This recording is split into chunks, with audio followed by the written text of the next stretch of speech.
Allahu Akbar. अस्सलामु अलैकुम वरहमतुल्लाहि वबरकातुहू नहमदुहु व नुसल्ली अला रसूलिहिल करीम अम्मा बाद फ़अऊज़ु बिल्लाहि मिनश शैतानिर रजीम बिस्मिल्लाहिर रहमानिर रहीम। रमज़ान का महीना बख्शिश का महीना है। अल्लाह ताला ने हमें रमज़ान एक गिफ्ट के तौर पे दिया है कि इसमें आपने जो भी जिस तरह के भी गुनाह किए हुए हैं वो इस महीने में आके अपने गुनाह को माफ़ करवा ले। जैसे सफ़ेद कपड़ा बहुत गंदा हो जाता है तो हम उसको किसी स्पेशल जगह से साफ़ करवाएं जाके या ब्लीच वगैरह से धोएं तो वो सफ़ेद होता है।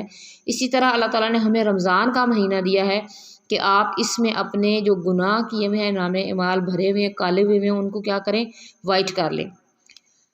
दूसरी बात ये है, हमारे माइंड में अक्सर ये चीज़ आती होगी, ये सवाल पैदा होता होगा कि रमज़ान में भी हम गुनाह करते हैं तो इसकी वजह क्या है कि जो हम गुनाह कर रहे होते हैं वो हमारे रास्ते में रुकावट बन जाते हैं।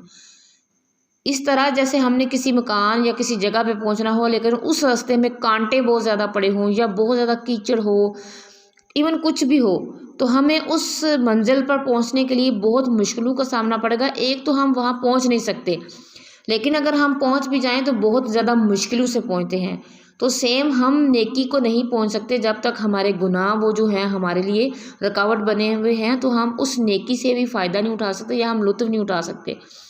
तो हम नेकी का मज़ा किस तरह ले सकते हैं अगर हमने उन गुनाहों से माफ़ी मांगी होगी। दूसरी बात यह है कि गुनाह कौन कौन से गुनाह हैं। देखिए, हमें इस बात का शऊर ही नहीं है कि गुनाह कौन कौन से। हम रास्ते में जा रहे हों, किसी को गाली दे दी, किसी के ऊपर इल्ज़ाम लगा दिया, किसी का दिल में हसद लेके बैठे हों, किसी की पीठ पीछे ग़ीबत कर दी हो, और ये छोटे छोटे गुनाह हैं। किसी को देख के हिकारत से देखना भी गुनाह में शामिल होता है। और यानी बहुत बारीक बारीक चीज़ें हैं जो जिनको हम गुनाह नहीं समझते और वो हमारे नामे इमाल में गुनाह में लिखी गई होती हैं। तो अल्लाह ताला ने हमें रमज़ान का महीना दिया है कि आप क्या करें, इसमें अपने गुनाहों की बख्शिश करवा लें और अपने दिल, रूह, नफ्स को क्या करें, गन से सफ़ेद कपड़े की तरह यानी चमका लें। और चमकाएं किसके ज़रिए? इस्तिग़फ़ार के ज़रिए। यह है कि रमज़ान गुनाहों से पाक होने का बेहतरीन मौका है। नबी करीम सल्लल्लाहु अलैहि वसल्लम ने फरमाया, एक रमज़ान दूसरे रमज़ान तक अपने दरमियान होने वाले गुनाहों को मिटा देता है, जबकि कबीरा गुनाहों से इज्तनाब किया जाए। दिन का रोज़ा और रात का क़याम बख्शिश का ज़रिया है। यानी दिन को रोज़ा रखते हैं और रात को जो हम तरावी या तहज्जुद सुबह उठ के पढ़ते हैं। नबी करीम सल्लल्लाहु अलैहि वसल्लम ने फरमाया, जिसने ईमान के साथ और सवाब की नीयत से रमज़ान के रोज़े रखे, इसके पिछले सारे गुनाह माफ़ कर दिए जाते हैं। रोज़ादार मर्द और औरत के लिए भी बख्शिश का वादा है। इरशाद है, और रोज़ा रखने वाले मर्द और रोज़ा रखने वाली औरतें, अल्लाह ने उनके लिए बख्शिश और अजर अजीम का वादा फरमाया है।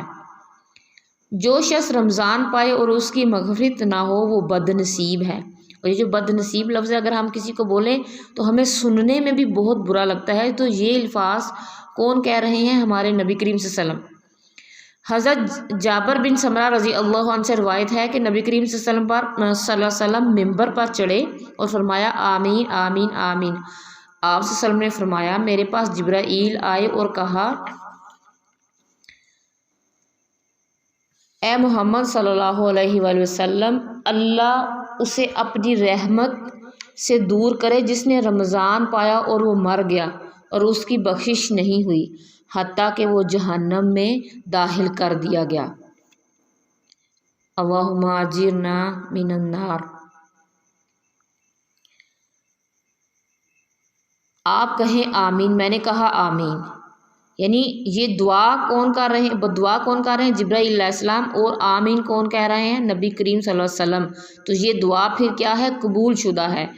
तो रमज़ान का महीना आया हुआ है तो आप कम अज़ कम इसमें क्या करें, अपने गुनाहों की बख्शिश करवा लें। आगे है सहरी का वक्त इस्तिग़फ़ार के लिए बहुत मौजू है। अल्लाह के ख़ास बंदों की सिफ़त है कि वो इस वक्त अल्लाह से सरगोशियाँ करके अपने गुनाहों की माफ़ी मांगते हैं। अल्लाह ताला कुरान मजीद में फरमाते हैं, वबिल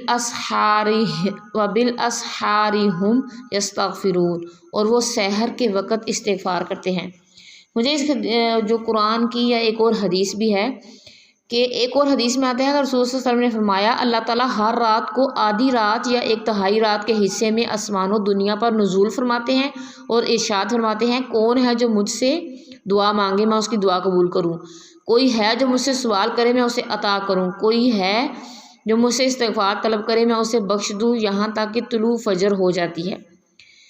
تو دیکھیں اللہ تعالیٰ خود کہتے ہیں کہ میں اپنے بندوں سے محبت کرتا ہوں، تم مجھ سے محبت کرو۔ اگر ہم اس کو اس طرح سمجھیں کہ اگر جس سے ہمیں محبت ہو نا تو ہمارا دل کرتا ہے کہ وہ ہمیشہ مجھے اکیلا ہی ملے، ہم اس سے خوب باتیں کریں بیٹھ کے، گپے لگائیں اور کوئی ہمارے بیچ میں یعنی انٹرپٹ نہ کرے، کوئی یعنی دخل اندازی نہ کرے۔ کوئی دخل اندازی کرتا ہے تو پھر ہمیں بہت برا لگتا ہے۔ تو جو صبح کا ٹائم ہوتا ہے ہر کام اس ٹائم ہم نے ختم کر لیا تھا، یعنی کہ کوئی دنیاوی کام نہیں ہوتا، صرف اور صرف ہم اور اللہ کی ذات ہوتی ہیں اس تنہائی میں۔ تو وہ وقت بھی بہترین ہے جب ہم اللہ سے مانگیں اور وہ ہماری دعائیں قبول کرے۔ تو اللہ تعالیٰ نے ہمیں یہ رمضان کا مہینہ دیا ہے تو ہم نے کیا کرنا ہے، اپنے گناہوں کی معافی مانگنی ہے، جو آپ کو یاد ہے، جو نہیں یاد اور جو جانے انجانے میں ہو گئے ہیں۔ اس کے لیے بہت سی دعائیں بھی ہیں جو سب سے نبی کریم صلی اللہ علیہ وسلم کا ہم اسوہ حسنہ دیکھیں تو نبی صلی اللہ علیہ وسلم دن میں 70 بار استغفار کرتے تھے، اور عربی میں کہتے ہیں کہ 70 یہ نہیں ہے کہ گنتی ہے، اس کا مطلب ہے کہ لا تعداد دفعہ جو ہے نبی صلی اللہ علیہ وسلم اللہ سے استغفار یعنی بخشش مانگتے تھے۔ اس کے بعد یہ ہے کہ نبی صلی اللہ علیہ وسلم نے بہت سے الفاظ بھی ہمیں سکھائے ہیں، جیسے استغفر اللہ سب سے چھوٹا لفظ ہے، ایک سید الاستغفار دعا ہے جس کے بارے میں کہا جاتا ہے کہ اگر کوئی شخص اس کو صبح و شام پڑھتا ہے اور صبح کو پڑھتا ہے تو وہ فوت ہو جاتا ہے، شام کو پڑھتا ہے فوت ہو جاتا ہے، وہ سیدھا جنت میں داخل ہوتا ہے۔ اور بھی بہت سی دعائیں ہیں جیسے استغفر اللہ العظیم یا استغفر اللہ العظیم الذی لا الہ الا هو الحی القیوم واتوب الیہ۔ تو بہت سی دعائیں ہیں جس کے ذریعے ہم گناہوں سے استغفار یعنی بخشش مانگ سکتے ہیں۔ اگر ہمیں عربی میں دعا نہیں آتی تو صرف استغفر اللہ پڑھ لیا کریں یا پھر اللہ سے اردو میں دعائیں مانگ لیا کریں۔ حضرت آدم علیہ السلام نے کہا تھا ربنا ظلمنا انفسنا ان لم تغفر لنا وان لم ترحمنا لنکونن من الخاسرین۔ حضرت یونس نے لا الہ الا انت سبحانک انی کنت من الظالمین۔ تو بہت سی دعائیں ہیں جہاں اللہ تعالیٰ نے ہمیں یہ بابرکت مہینہ دیا ہے کہ اپنے نام اعمال جو کالا ہو چکا ہے اس کو کیا کریں، بالکل سفید کر لیں۔ تو آئیں میں اور دونوں ہم سب مل کے اپنے گناہوں کی بخشش مانگتے ہیں، کس سے، اللہ سے، اور سرخرو ہوتے ہیں اس مہینے میں۔ سبحانک اللہم و بحمدک نشہد ان لا الہ الا انت نستغفرک و نتوب الیک۔ السلام علیکم ورحمۃ اللہ وبرکاتہ۔